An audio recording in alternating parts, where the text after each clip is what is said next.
didn't mean to kill Ashley. Ashley, I really didn't. Oh my gosh. Babakşam. Acıbaşam.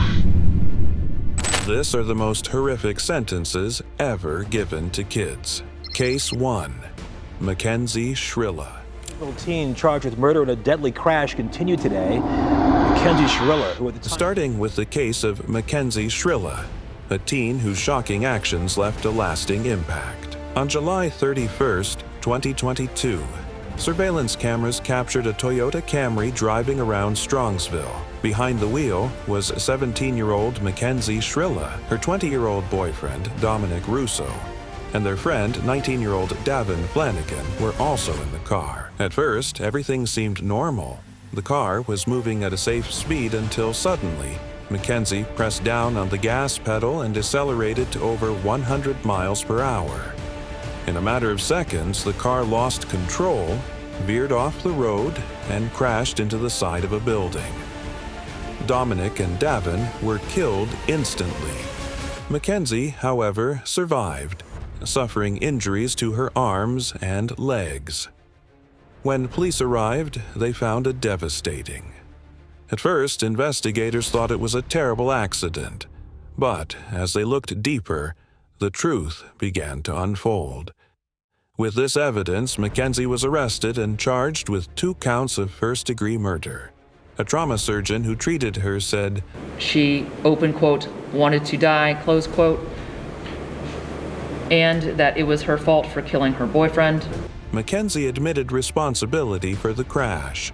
However, her lawyers argued that it wasn't on purpose. The case was in the hands of Judge Nancy Margaret Russo. She carefully examined the evidence, including footage from the crash. In the end, she made her decision. She believed Mackenzie knew what she was doing and even called her a literal hell on wheels. Despite this, Mackenzie's mother, Natalie Shrill, pleaded for mercy. However, the victims' families saw things differently. Davin's sister asked the judge to give Mackenzie the harshest sentence possible. Dominic's brother also spoke, calling Mackenzie selfish. But the verdict was final. Mackenzie Shrill was sentenced to 15 years, to life in prison for the deaths of Dominic Russo and Davin Flanagan. Now, we dive into a chilling case. Carly Madison's story is one of manipulation, anger, and the shocking choices of a young woman pushed to her limits. Case 2. Carly Madison.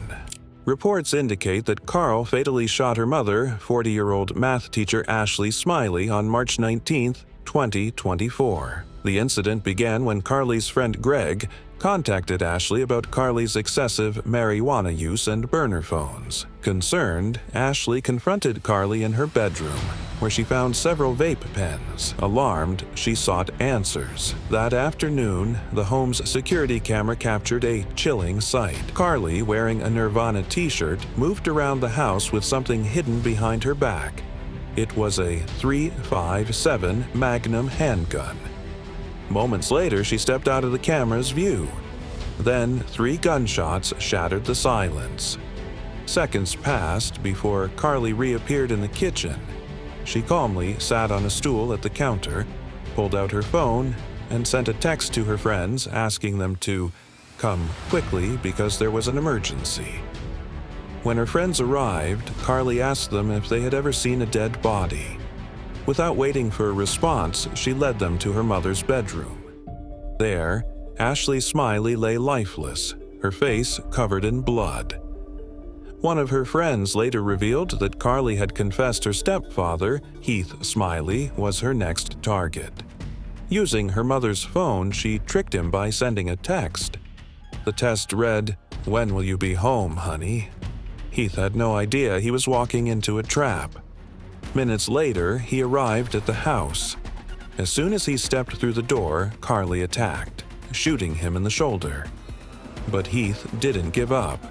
Despite his injury, he fought back, wrestled the gun away, and stopped her before she could fire again. Police arrived immediately with paramedics. Carly was arrested right away. As detectives searched her belongings, they found something more disturbing: a diary filled with dark thoughts. Inside, she had written disturbing beliefs like, "There is no God," "It's okay to be evil," and "There's no need for family." Before her trial, prosecutors offered Carly a 40-year plea deal, but she refused. Her case quickly spread in the news, and by September 2024, the trial had begun.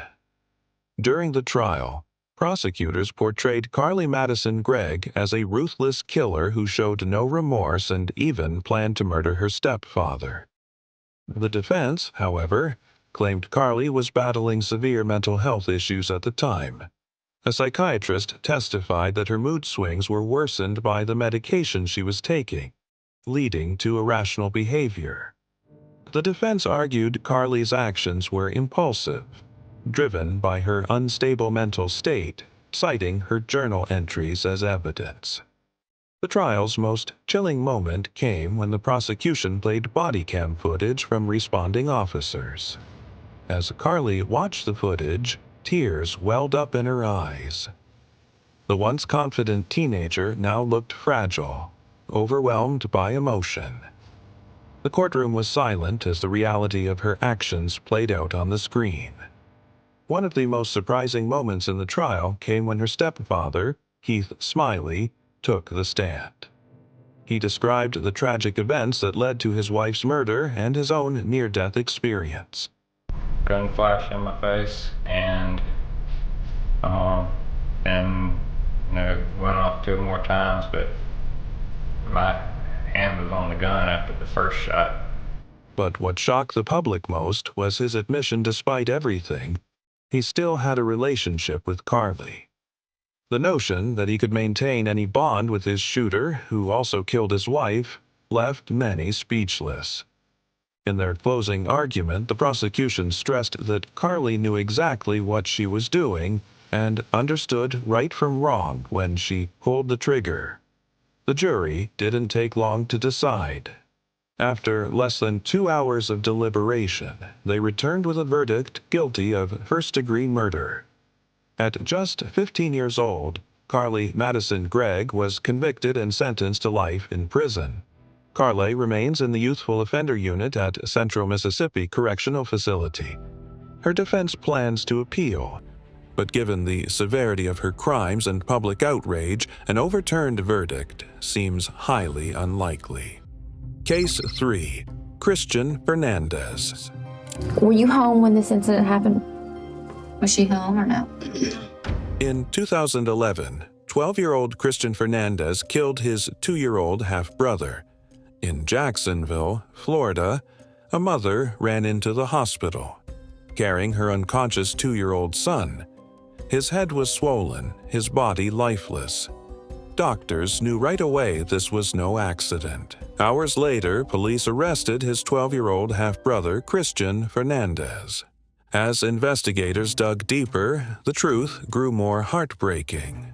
This wasn't just about Christian's actions, but what was done to him. Born to a teenage mother and a father who later went to prison for abuse, Christian endured violence and neglect from infancy. In 2010, Christian witnessed his stepfather, Luis Galos, take his own life, a moment that changed him forever. A year later, on March 14, 2011, 12-year-old Christian was home alone with his 2-year-old half-brother, David, when tragedy struck. David suffered a severe head injury under unclear circumstances, leaving him unconscious and fighting for his life. Instead of calling for help right away, their mother, Bianella Susana, waited for hours before rushing David to the hospital. By then, it was too late. Doctors found a skull fracture and brain swelling, injuries that pointed to intentional force. Investigators turned to Christian. He was the only other person there. He admitted to pushing David, but the details were still unclear. Then the case took a shocking turn. Christian wasn't treated as a troubled child who made a mistake. He was charged as an adult with first-degree murder, making him the youngest person in Florida's history to face adult prosecution for homicide. The youngest person charged as an adult for first-degree murder in Jacksonville's history is set to be released. The decision sparked national outrage. Was this justice for David, or was the system condemning another child already caught in a cycle of violence? In 2013, Christian Fernandez took a plea deal, pleading guilty to manslaughter instead of murder. He was sent to juvenile detention until 19, while his mother, Bianella Susana, received 10 years for neglecting to get help for David. Christians was released in 2018, and his case remains one of the most debated in U.S. history. Some saw a dangerous offender, others saw a broken child failed by the system. While David's family mourned, Christian's lawyers argued he needed help, not prison. Even now, the debate continues. Was Christian truly guilty, or was he just another victim of a life he never had control over?